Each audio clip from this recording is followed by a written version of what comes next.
So before I became a producer, I was and still am a singer. And because I'm a singer first and producer second, I've always gravitated towards my voice in order to improve my music and improve the production. Hi, I'm LUME, I'm an artist producer, and I'm here to share music production tips. So I learned early on that I didn't really like the sound of my voice being doubled. I know a lot of producers might have a formula when they work with singers and they might always record doubles, but because I'm the singer of my own music, I've always tried to experiment with other options. So recently, I have loved changing the formant of my voice and blending that back in with my original voice to create like a double effect, but without it being an actual double.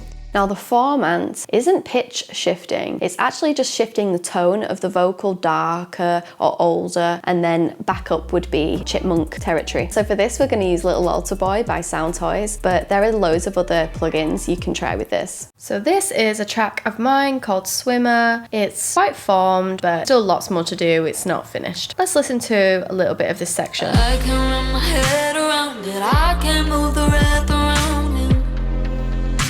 I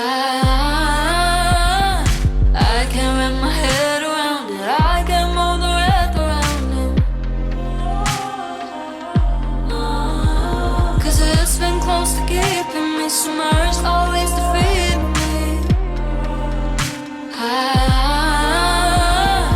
I can wrap my head around it, I can move the breath around it. That's verse 2, and my lead vocal has a lot of stuff going on. So there are a ton of plugins on my vocal chain here. This is Little Altar Boy by Soundtoys, just after my EQ compression. So what Little Altar Boy is doing is formant shifting my vocal down slightly, and then I'm blending that in with the dry signal. Let's hear it fully wet for a sec. I can wrap my head around it, I can move the breath around it. Because this is going to be blended in so subtly, we won't tell that it's super auto-tuned if that's not what you like. We are going to just have a listen to it fully wet, but then we're only going to dial in a tiny bit of this affected signal, and we're going to mainly have my normal vocal for the most part. Let's listen to it how the formant changes if we go even lower.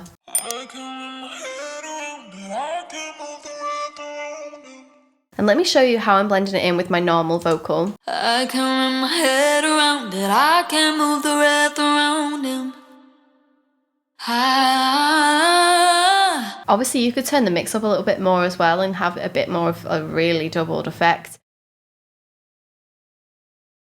So these are ad-libs that I sang over that section. They are called auto-tune because I actually hard-tuned them via Antaro's auto-tune because I really liked that weird robotic effect on these, but I wouldn't normally hard-tune my vocals. I would use Melodyne subtly, naturally, maybe auto-tune on a really weird section, but for the most part I'm using Melodyne just like the natural tuning. So I did change the formant of these vocals again to make the vocal sound deeper, darker, but this time the mix is completely wet.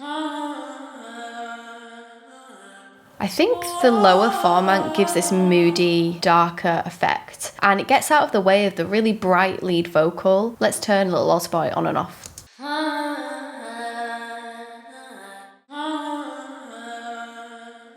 You might not fall in love with this effect immediately, but say you're someone who stacks a lot of vocals all the time, changing the formant of some of them could give this interesting thickener to your sound. Stop you from doubling the exact same tone of your voice constantly. A side note actually is if you are going to do lots of vocal stacking, singing them in slightly different vocal tones can be a cool little trick. So vocal harmonies can be so much more than just singing the third and the fifth above. Obviously that can sound really beautiful most of the time, but if you want to get out of that typical rut, I would suggest try singing a little melody, and then for your harmony, try a counter melody or something that's not exactly parallel above the other one. It could be just dancing and weaving around the other one. Obviously that's hard to explain, so I'm going to show you right here.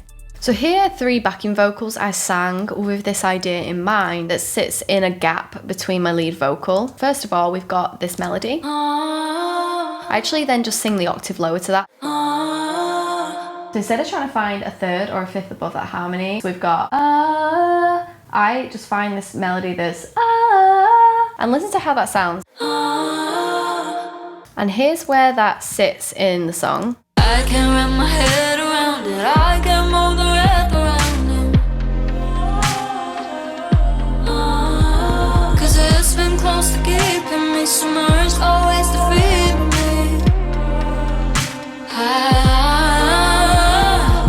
I can wrap my head around and I use it everywhere. I actually repeat this all the time because I loved it so much. This is one of my favourite parts of the song. Let's have a listen to the outro section where I do this exact thing again, but I'm doing it on the lead vocal as well. And how many ways that I already know?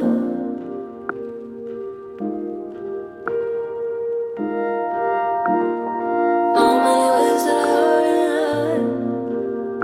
know? So I had this melody, in how many ways that I already know. This is climbing up. The harmony is now gonna climb down. In how many ways that I already know. I love how neither one is the lead vocal. They both belong together and they're just weaving in and out of each other. And how many ways that I already know?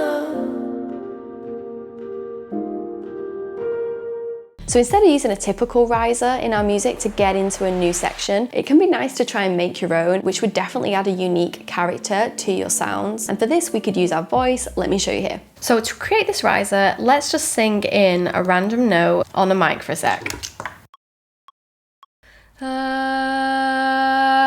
So what I've done is I've faded it up and added some reverb, and you'll hear the reverb gets quite intense after I finish singing. So we could record that reverb by creating a new audio track and setting it to resampling. We've got the reversed track soloed, and let's record.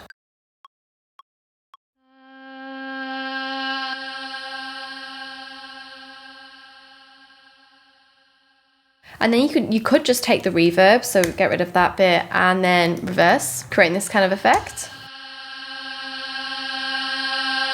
So that's one way to create a really quick riser. So even though the reverb is not a natural sound because it's reversed, because you can still slightly hear it's a vocal, I still think that it's worth doing it with a vocal because it's so natural. And yeah, it's using the human voice. So what I've done to take this one step further, which you could always try, is putting a vocoder plugin on this track. I'm using Harmony Engine by Antares, and if you are using this plugin, we're going to set it to MIDI Omni. We've created a brand new MIDI track, which is going to be what we would like this audio to sound like. I would like this audio to sound like these 3 notes. And in the end, this audio is not going to be heard at all. It's just a signal source being sent to these 3 notes. And on the MIDI track, we send the output to our audio source, which is called reverse here, and then Harmony Engine will pop up. We're telling Harmony Engine, which is on the reverse track, to listen out for some MIDI, and MIDI is coming through from this track here, and so we get this kind of vocoder effect. So we're actually not using the pitch of whatever I sang at all, we're just using the 3 MIDI notes. And then from there, you could turn the reverbs off at the right moment, or you could freeze the track and chop it up even more to make it a little bit more glitchy.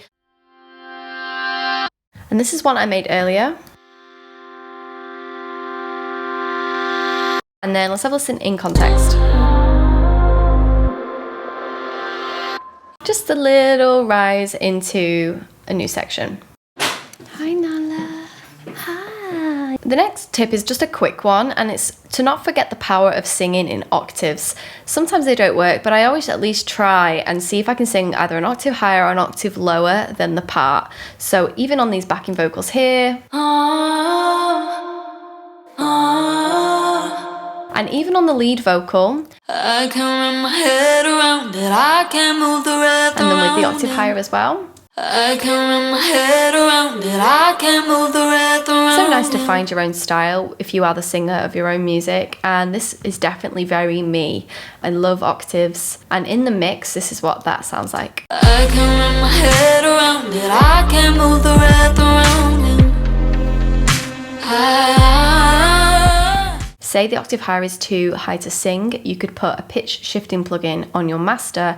Waves do a good one called Sound Shifter, and you could change the key lower, so you would put it on, change the key lower, and then you'd be able to sing along.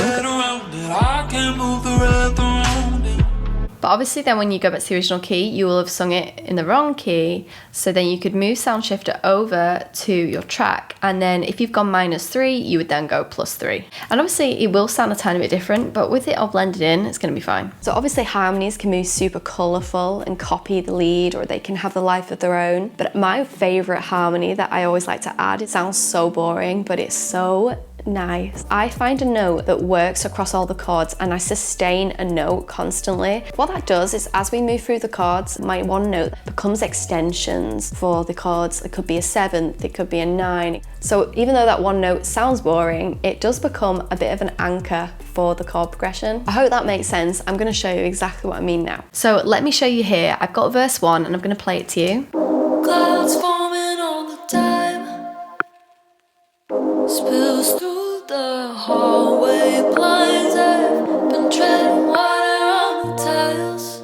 So I've got this been treading water on the tiles, and this is the result we get singing the one note sustained. Been treading water on the tiles. Let's turn her up a bit. Been treading water on the tiles. So over the C minor, we're doing a flat 7. Treading water on the tiles. Sometimes I do this for the whole chorus. I just pick a note and then I find one that fits really nicely and I just sing it constantly and I don't move. So this is a bonus tip and it's not about vocals, but every so often I love reharmonizing the chords of my song. Sometimes changing the chords, it could be just one or it could be all of them. The chords of the last chorus, my friend.